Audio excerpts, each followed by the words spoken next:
I would tell somebody who's never experienced Surfside before that you're in for a treat. It's a best kept secret for a lot of people. It's got a robust downtown, great beach, wonderful community center. It's a place that's very walkable. Downtown has almost anything you want. So I think it's a very comfortable, very attractive, very relevant place.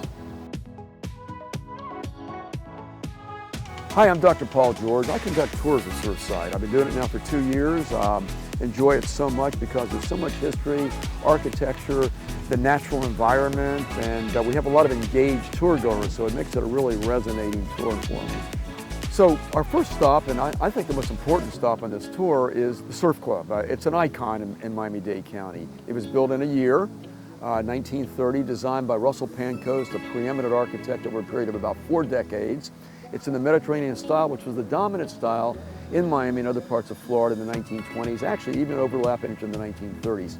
So what comprises that style? Barrel tile roof. It's a very elongated building, textured stucco, arches at the windows, arches at the entryway, an enclosed courtyard, which is just by the Peacock Alley, which is one of the neat features of the building itself. All of that comprises what I think is a very distinctive building. It opened on New Year's Eve of 1930, and it's a pretty exclusive place. It attracted the likes of Winston Churchill, the Duke and Duchess of Windsor, Elizabeth Taylor, Jimmy Durante, and a lot of movers and shakers in the political world. So it has such a remarkable history to it. And then I point out the wonderful local historic district we have, both along Collins Avenue and the 900 block, as well as on Harding Avenue on the back side.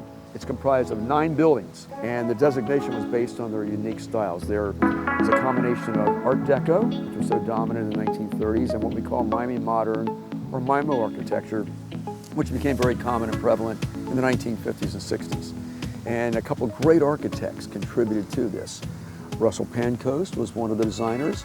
Gilbert Fine, who was a fantastic MIMO designer, and the great Henry Hohauser, who was probably the preeminent Art Deco architect in greater Miami in the 1930s.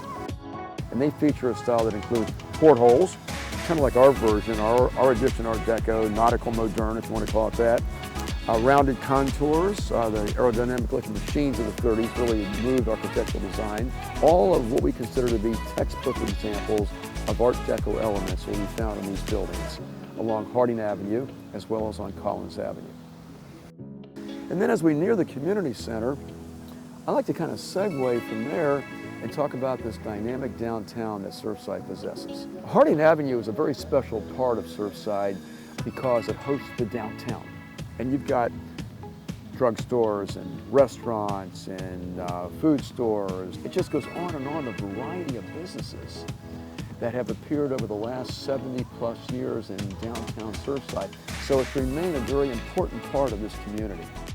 Town Hall is interesting. There was an earlier town hall going back to the town's incorporation in 1935 that stood over on Harding Avenue, sort of a neo-colonial style building.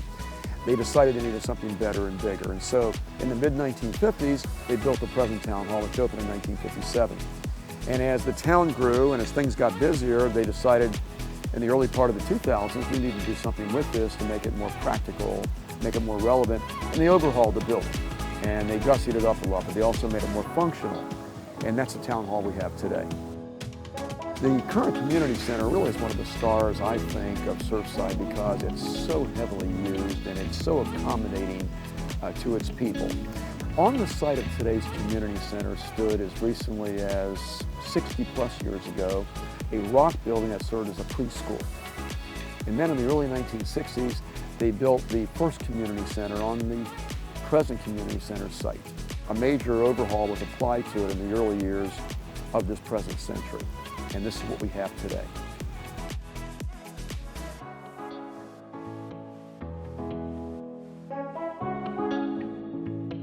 So come out and join us on this tour. There's so much to learn, there's so much to enjoy in this very unique town of Surfside.